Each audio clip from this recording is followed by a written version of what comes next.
Little bit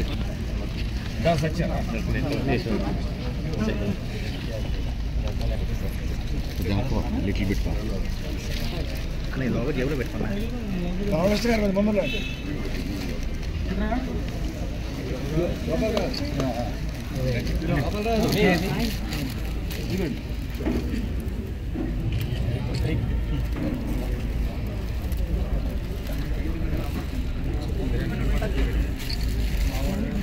వెనక రండి. Long frame వేసుకున్నాం.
రామకృష్ణ గారు సగం పడ్డారు.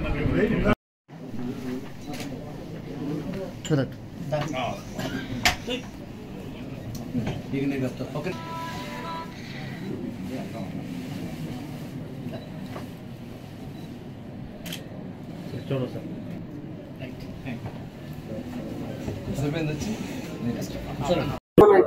పివి నరసింహారావు అనేటువంటి వ్యక్తి ఒక గొప్ప వ్యక్తి.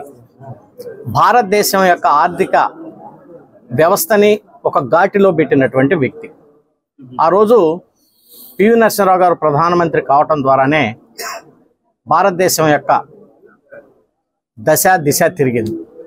ఒక డిసిప్లిన్ కలిగినటువంటి వ్యక్తి, భారతదేశాన్ని గాడి తప్పుతున్నటువంటి ఆర్థిక వ్యవస్థని గాడి తప్పుతున్నటువంటి దాంట్లో మన బంగారాన్ని మొత్తం తాకట్టు పెట్టినటువంటి తరుణంలో ఆయన మేధస్సు ద్వారా తీసుకొచ్చి ఆ బంగారాన్ని విడిపించుకొని గాడిలో పెట్టినటువంటి వ్యక్తి. ఆయన మనం మొదటి నుంచి చూసాం. ఒక ఎండోమెంట్ మినిస్టర్గా కానీ, ముఖ్యమంత్రి దగ్గర నుంచి కానీ, ఇందిరాగాంధీ గారి దగ్గర చేసినటువంటి పోర్ట్ఫోలియోల దగ్గర నుంచి కానీ ఆయన బ్రహ్మాండమైనటువంటి ఒక మంచి ఆర్థికవేత్త, అదే రకంగా ఒక రాజకీయ మంచి నిపుణుడు. అటువంటి వ్యక్తికి, తెలుగువాడికి మరి భారతరత్న ఇవ్వటం అనేది చాలా సంతోషం. కేంద్ర ప్రభుత్వానికి ధన్యవాదాలు తెలియజేస్తున్నాను ఒక పార్లమెంట్ సభ్యుడిగా.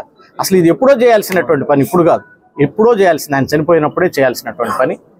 బట్ ఎనీహౌ ఆయనకి రావటం చాలా సంతోషం. తెలుసు కదా నేను చెప్పేది, నేను వచ్చినాయి మరి డబ్బులు. అది నేను యాక్చువల్గా ఎస్టిమేషన్ వేపించి నేను ఒకటి వేరే ఒక సెంట్రల్ గవర్నమెంట్ దగ్గర నుంచి తీసుకొస్తానని చెప్పేసి నేను ఆ వర్గానికి చెందినటువంటి అంబేద్కర్ యొక్క అసోసియేషన్ వాళ్ళ దగ్గర కలిసి నేను పిలిపించి మాట్లాడితే అతను దాన్ని అనేక విధాలుగా అడ్డు తగిలారు. ఇప్పుడు అది ఎట్లా ఉంటుందంటే, ఒకళ్ళు చేయరు, ఇంకొకళ్ళు చేస్తేనేమో చేయనీరు. సో ఏదన్నా ఉంటేనేమో దాన్ని గందరగోళాలు చేయటం, ప్రజల్లో ఇది చేయటం, ఇవన్నీ కూడా జస్ట్ అఫ్కోర్స్ ఇవన్నీ ప్రజలు చూస్తూనే ఉంటారు. ఇంకా టైం పెద్దగా లేదు కదా, రానున్న టైంలో ప్రజలు ఏ నిర్ణయం తీసుకుంటారో మీరు చూస్తుంటారు. ఇవన్నీ పబ్లిక్లోకి విపరీతంగా తీసుకెళ్లాల్సినటువంటి బాధ్యత మాకుంది. అన్నట్టుగా చేద్దాం. ఇవన్నీ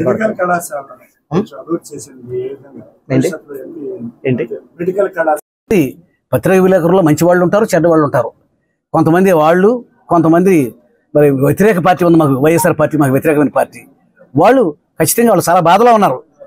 వాళ్ళ ఎంపీ వాళ్ళని వదిలేసి ఇవతలకు వచ్చేసాడు, వాళ్ళ పార్టీని వదిలేసేసి ఈ పార్టీలో నేను ఎవరు వదిలేసి వచ్చానంటే ఎంత ఘోరం, ఎంత పరాభం వాళ్ళకి. మరి అటువంటి బాధలో వాళ్ళు ఏం చేస్తారంటే ఎలాగైనా మాట్లాడతారు. నేను మా మనుషులు మేము అందరం కూడా తెలుగుదేశం పార్టీలో నాకు ఎవరైతే అనుచరగానే ఉన్నారో అందరూ కూడా హృదయపూర్వకంగా బాలశౌరి గారి గెలుపు కోసం కృషి చేస్తారు. 10 సంవత్సరాల పాటు పార్లమెంటు సభ్యులుగా, లోకసభ సభ్యులుగా పనిచేసినటువంటి కొనకళ్ళ నారాయణ గారు, అలాగే బుల్లయ్య గారు, ఇక్కడికి రామకృష్ణ గారు, ఇక్కడికి విచ్చేసినటువంటి అందరూ, ఇటు Janasena party, Telugu Desam party, BJP party అందరికి కూడా మొట్టమొదటిగా నా హృదయపూర్వక నమస్కారం. నిన్న మా జనసేన పార్టీ అధ్యక్షులు పవన్ కళ్యాణ్ గారు నా పేరుని కూటమి అభ్యర్థిగా జనసేన పార్టీ తరఫున మచిలీపట్నం పార్లమెంట్ నుంచి పోటీ చేస్తారని చెప్పేసి నా పేరు ప్రకటించడం వారికి మొట్టమొదటిగా నా హృదయపూర్వక ధన్యవాదాలు తెలియజేస్తా ఉన్నాను. తర్వాత ఇందాక నాకంటే ముందు పెద్దలు నారాయణ గారు మాట్లాడు చాలా హుందాగా, స్పష్టంగా, అందులో ఎటువంటి అటు ఇటు విషయాలు లేకుండా వారు కుండబద్దలు కొట్టినట్టుగా వాళ్ళు అన్ని విషయాలు చెప్పారు. మొట్టమొదటిగా నేను వాళ్ళకి హృదయపూర్వక ధన్యవాదాలు తెలియజేస్తా ఉన్నారు నారాయణ గారికి. ఒక పార్లమెంట్ సభ్యుడిగా ఒక 10 సంవత్సరాలు తను పదవిని చూసి తర్వాత తనకు వచ్చేటువంటి సీట్లో ఇది కూటమికి ఇవ్వటం అంటే ఎవరైనా ఆయన ప్లేస్లో ఉంటే ఎంత బాధపడతామో నేను కూడా ఒక పొలిటీషియన్గా నాకు కూడా తెలుసు. ఎందుకంటే అది చిన్న విషయం కాదు. సో ఇవన్నీ ఏంటంటే ఒక కూటమి అటుపక్క వైఎస్ఆర్సీపీని ఓడించాలనేటువంటి ఉద్దేశంతో, ఓటుని ఎక్కడా చీల్చకూడదు అనేటువంటి ఉద్దేశంతో చాలామంది ముందుకు వస్తున్నారు. అందులో నారాయణ గారు చాలా స్పష్టంగా అలా చెప్పడం నాకు చాలా సంతోషం. మరి నేను ఇప్పుడు చెప్పినట్లుగా ఇది చిన్న విషయం కాదు. ఎందుకంటే ఒక పార్లమెంట్ సీట్ను వదులుకోవటం అనేది, ఆయన ఒక చిన్న కుటుంబంలో పుట్టి అంచెలంచెలుగా ఎదిగి భారతదేశంలోనే అత్యున్నతమైనటువంటి చట్టసభ అయినటువంటి లోకసభ సభ్యుడిగా, రాజ్యసభ కాకుండా ప్రజల్లో 2 సార్లు గెలిచి మరి ఇటువంటి చెడ్డ పేరు తెచ్చుకోకుండా ఆయన కూడా చక్కటి పరిపాలన చేశారు. ఆయన మీద కూడా ఎటువంటి నిందలు లేవు, ఎలాంటివి లేవు. సో అటువంటి వ్యక్తి పార్లమెంటు సీటుని వదులుకోవటం అంటే అది ఎంతో ధైర్యం ఉండాలి, అలాగనే ఎంతో మనసు ఉండాలి. సో తప్పకుండా నేను వాళ్ళకి, వాళ్ళ బ్రదర్స్ ఇద్దరికి కూడా నా హృదయపూర్వక ధన్యవాదాలు తెలియజేస్తాను. అదేవిధంగా రేపు మన ప్రభుత్వం వచ్చిన తర్వాత మా పవన్ కళ్యాణ్ గారితో కానీ, అదే నాకు చంద్రబాబు నాయుడు గారితో డెఫినెట్గా అంత సన్నిహితం అయితే లేదు, కానీ తర్వాత నేను ఒక పార్లమెంట్ సభ్యుడు అయిన తర్వాత ఈ విషయాన్ని నాకు సందర్భం వచ్చినప్పుడు ఆయనకు కూడా ప్రజెంట్ చేస్తాను. ఆయన ఎంత హోందాగా ఈరోజు నేను పోయి ఆయన కలవటానికి వచ్చినప్పుడు నన్ను ఏ రకంగా ఆదరించి ప్రజల్లోకి తీసుకెళ్లారనేటువంటి విషయాన్ని హానెస్ట్గా, నిజాయితీగా నేను చంద్రబాబు నాయుడు గారు ప్రజెంట్ చేసి, నాకు ఎంత శక్తి ఉందో అంత శక్తి మేరకు పెద్దలు నారాయణ గారికి ఒక పదవి వచ్చేటట్లుగా నేను ఉడతభక్తిగా నేను కూడా ప్రయత్నం చేస్తాననేటువంటి విషయాన్ని, అందులో ఎటువంటి తేడా ఉండదు, అటు ఇటు మాటలు ఉన్నాయి కూడా. సో తప్పకుండా ఒక పద్ధతి ప్రకారంగా దాన్ని కూడా ప్లాన్ చేస్తాను. సో ఆయనకు కూడా భగవంతుడు మంచి సహకారం అందించాలని చెప్పేసి కోరుకుంటాం. ఈ పార్లమెంట్ పరిధిలో ఎక్కడా కూడా డిస్టర్బెన్సెస్ ఏం లేవు. మా పార్టీకి సంబంధించి, కూటమికి సంబంధించి ఆల్మోస్ట్ ఆల్ 7 అసెంబ్లీల్లో 6 డిసైడ్ అయిపోయినాయి. అవనగడ్డ ఉంది, ఐ థింక్ 1 or 2 డేస్లో అది కూడా కంప్లీట్ అయింది అనుకుంటాను. అది కూడా కంప్లీట్ అయింది. సో అయిపోయిన తర్వాత నారాయణ గారితో కలిసి ఒక అందరూ 7 అసెంబ్లీ హెడ్స్ ఎవరైతే ఉన్నారో, టికెట్ ఇచ్చిన వాళ్ళు ఎవరైతే ఉన్నారో వాళ్ళు, అలాగనే జిల్లాలో ఉన్నటువంటి నాయకులందరితో కలిసి మచిలీపట్నంలో ఒక మంచి బహిరంగ సభ పెట్టి, సో ఆ తర్వాత ఇంకా విస్తృతంగా ప్రచారం చేసుకోవడానికి నేను ప్రయత్నం చేస్తాను. అన్ని రాజకీయాలు ఒక్కొక్కళ్ళు చెప్పుకోవటం అన్నీ సహజం. సో నేనేం చేశాను, నేను ఎలా చేశాను అనేది ప్రజలకు తెలుసు, నాయకులకు తెలుసు. దాని గురించి డిస్ప్యూట్ అవసరం లేదు. అందరూ పోర్టు అనేది దశాబ్దాల కళ.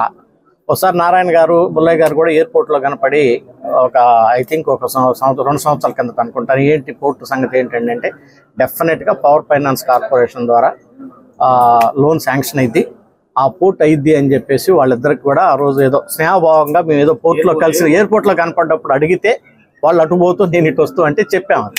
సో అట్లానే అంటే ఎందుకు చెప్తున్నానంటే ఊరికే ఇది స్నేహభావంతో ఉండి మాట్లాడుకునేటువంటి మాటలన్నీ. సో పార్టీలు వేరు కావచ్చు. సో తప్పకుండా ఆ పోర్టు విషయంలో నేను ఎంత కృషి చేశానో నాకు తెలుసు. 2 సార్లు దాని ఫైనాన్షియల్ క్లోజర్ వేరే చోట దాన్ని రిజెక్ట్ అయితే, సో గౌరవ ముఖ్యమంత్రి ఆ రోజు నేను ఆ పార్టీలో ఉన్నాను కాబట్టి జగన్ గారే నన్ను పిలిచి ఇది చేయాలంటే నేను చేశాను. అవన్నీ మనం ఏదో దాని గురించి గొప్పలు చెప్పుకోవటం కాదు, కానీ అది నా బాధ్యత, నాకు చేతనంత వరకు నేను చేశాను. సో అదే రకంగా గుడివాడ రైల్వే ఫ్లైఓవర్ అయితేనేవ్వండి, ఎదురుమండి బ్రిడ్జ్ అయితేనేవ్వండి, ఇక్కడ కమ్యూనిటీ హాల్స్ అయితేనేవ్వండి, ఇవన్నీ నాకు చేతనంత వరకు నేను చేశాను. ఎవరికి చేతనంత. సో ఒక నీతి నిజాయితీగా నారాయణ గారు ఏ రకంగా అయితే పనిచేశారో నేనే అదే రకంగా పనిచేశాను. మీరు చూసుంటారు నన్ను ఎక్కడ అతిగా ఎవరిని నేను విమర్శించినటువంటి దాఖలు ఎక్కడ ఉండదు. అలా అని అతిగా విపరీతంగా పొగట్టం అనేది ఒక వ్యక్తిని అనేది నా దగ్గర ఉండదు. నా రాజకీయ జీవితం ఏంటంటే ఒక బేస్డ్గా, ఒక పద్ధతి ప్రకారంగా మనకి ప్రజలు ఏ రకంగా అయితే ఓట్లేసి గెలిపించారో మనం అభివృద్ధి ఏం చేయాలో ఒక పద్ధతి ప్రకారంగా చేయాలి. ఒక పీక్కి వెళ్ళటం, వాళ్ళని తిట్టడం, ఇటు పీక్కి వెళ్ళటం, వీళ్ళని విపరీతంగా పొగట్టడం అవి నా దగ్గర ఉండవు. నా దగ్గర నేను ఉండి నాకు తెలిసిందల్లా అభివృద్ధి చేయటం, ఎవరన్నా వస్తే చక్కగా మాట్లాడే వాళ్ళతోటి మమేకమై నాకు చేతనైనంత పనులు చేయటం. నాకు తెలిసినంత వరకు ఒక పార్లమెంట్ సభ్యుడిగా 5 సంవత్సరాలుగా నేను చేసిందే నాకు సాటిస్ఫాక్షన్ ఉంది. డెఫినెట్గా మీ అందరి సహకారంతో రానున్నటువంటి 5 సంవత్సరాల్లో ఈ పోర్టుకు సంబంధించినటువంటి అనేక ఇండస్ట్రీస్, యాన్సిలరీ యూనిట్లు అయితేనేవ్వండి, మరి ఇంకా డిఫరెంట్ దాన్ని ప్లాట్లుగా విభజించేసి చిన్నటువంటి వాళ్ళకి చిన్న యాన్సిలరీ యూనిట్లు పెట్టుకోవటం అయితేనేవ్వండి, కంటైనర్ కార్పొరేషన్ ద్వారా ఉద్యోగ అవకాశాలు కల్పించేసేటువంటి విషయం అయితేనేవ్వండి, ఇవన్నీ ఒక ప్లాన్ ప్రకారంగా చేద్దామని నాకు ఆలోచన ఉంది. అందరి సహకారంతో తప్పకుండా అది అధిగమిస్తాం. పార్టీ అధ్యక్షులు, జనసేన పార్టీ అధ్యక్షులు పవన్ కళ్యాణ్ గారు మచిలీపట్నం పార్లమెంట్ అభ్యర్థిగా నా పేరు ప్రకటించిన తర్వాత ఈరోజు కొనకళ్ళ నారాయణ గారిని కలిసి వాళ్ళ యొక్క ఆశీర్వాదం తీసుకుందామని చెప్పేసి వాళ్ళ దగ్గరికి రావటం జరిగింది. వారు 10 సంవత్సరాల పాటు మచిలీపట్నం నుంచి పార్లమెంటు సభ్యులుగా పనిచేసి ఇటువంటి మచ్చ లేకుండా పనిచేసినటువంటి ఎంపీల్లో నారాయణ గారు ఒకళ్ళు. ఒక చిన్న స్థాయి నుంచి ఒక పార్లమెంటు సభ్యుడిగా, అది కూడా రాజ్యసభ కాదు లోకసభలోకి ప్రవేశించి ప్రజల చేత ఎన్నుకొని 10 సంవత్సరాలు 2 పర్యాయాలు చేసి సీటు వదులుకోవటం అంటే ఎవరికైనా బాధగానే ఉంటుంది. అది అందరికీ తెలిసినటువంటి విషయమే. నేను వచ్చి ఆయన రిక్వెస్ట్ చేసినప్పుడు ఒక హోందాగా తనంగా తప్పకుండా మా పార్టీ ఏదైతే నిర్ణయం ఉందో చంద్రబాబు గారి యొక్క నిర్ణయం ప్రకారంగా నేను నిర్ణయం తీసుకొని మీ గెలుపు కోసం కృషి చేస్తానని చెప్పడం నాకు చాలా ఆనందం కలిగించింది. వారికి, వారి బ్రదర్ బొల్లయ్య గారికి మొట్టమొదటిగా నా హృదయపూర్వక ధన్యవాదాలు తెలియజేస్తా ఉన్నా. వారు ఇద్దరు కలిసి కూడా ఏ రకంగా అయితే నన్ను ఆశీర్వదిస్తారో ఈ మచిలీపట్నం పార్లమెంట్ యొక్క అభివృద్ధికి తప్పకుండా నా వంతు నేను కృషి చేస్తాను. పూర్తిని త్వరితగతంగా పూర్తి చేయించే విధంగా, అదేవిధంగా ఇక్కడ అనేకమైనటువంటి ఇండస్ట్రీస్ వచ్చి యువతకి ఉద్యోగ అవకాశాలు కల్పించేటువంటి విధంగా, మరి అనేకమైనటువంటి బ్యాంకుల ద్వారా ఇక్కడ ఉన్నటువంటి నిరుద్యోగులకి రుణాలు ఇప్పించేటువంటి విధంగా వారు నేను ఇద్దరం కలిసి తప్పకుండా ప్రయత్నం చేస్తాం. సో వాళ్ళ యొక్క ఆశీర్వాదం నాకు కావాలని చెప్పి కోరుకున్నాను. వాళ్ళు నిండుగా ఆశీర్వదిస్తామని చెప్పారు. మరి ఒకసారి వాళ్ళకి ధన్యవాదాలు తెలియజేసుకుంటారు. అలాగే కొల్లు రవీంద్ర గారు కూడా ఉన్నారు.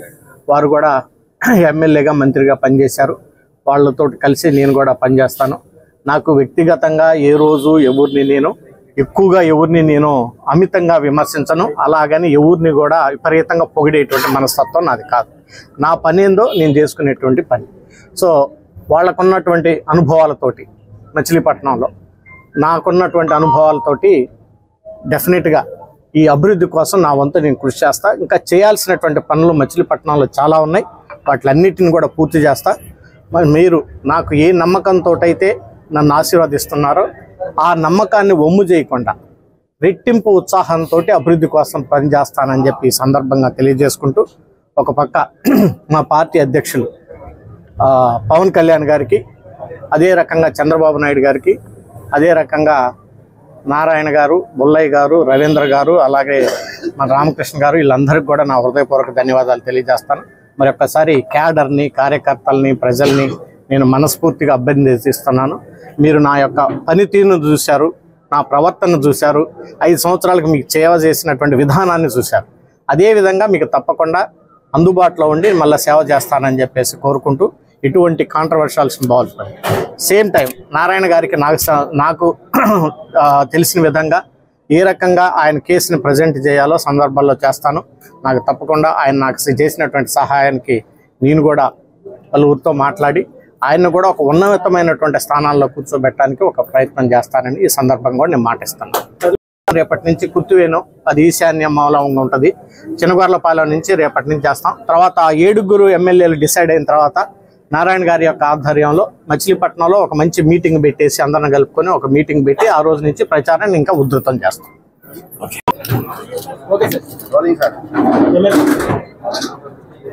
జగన్మోహన్ రెడ్డిని గద్దె దించడానికి జనసేన, తెలుగుదేశం పార్టీ, భారతీయ జనతా పార్టీ 3 కూడా ఎన్డీఏగా ఏర్పడి పోరాటం చేస్తూ ఉన్నాయి. అందులో సీట్ల సర్దుబాటు విషయంలో మచిలీపట్నం పార్లమెంటు సీటు జనసేనకి ఇవ్వటం జరిగింది. నిన్న జనసేన పార్టీ అభ్యర్థిగా బాలశౌరి గారిని ప్రకటించడం జరిగింది. ఈరోజు నేను మర్యాదపూర్వకంగా కలవటానికి ఆయన మచిలీపట్నం ఇచ్చేశారు. రేపటి నుంచి ప్రచారం జరుగుతుంది. రేపు పెడన నియోజకవర్గంలో కుర్తివేను ఆ ప్రాంతం నుంచి ప్రచారం మొదలు పెడతాం రేపు ఈవినింగ్.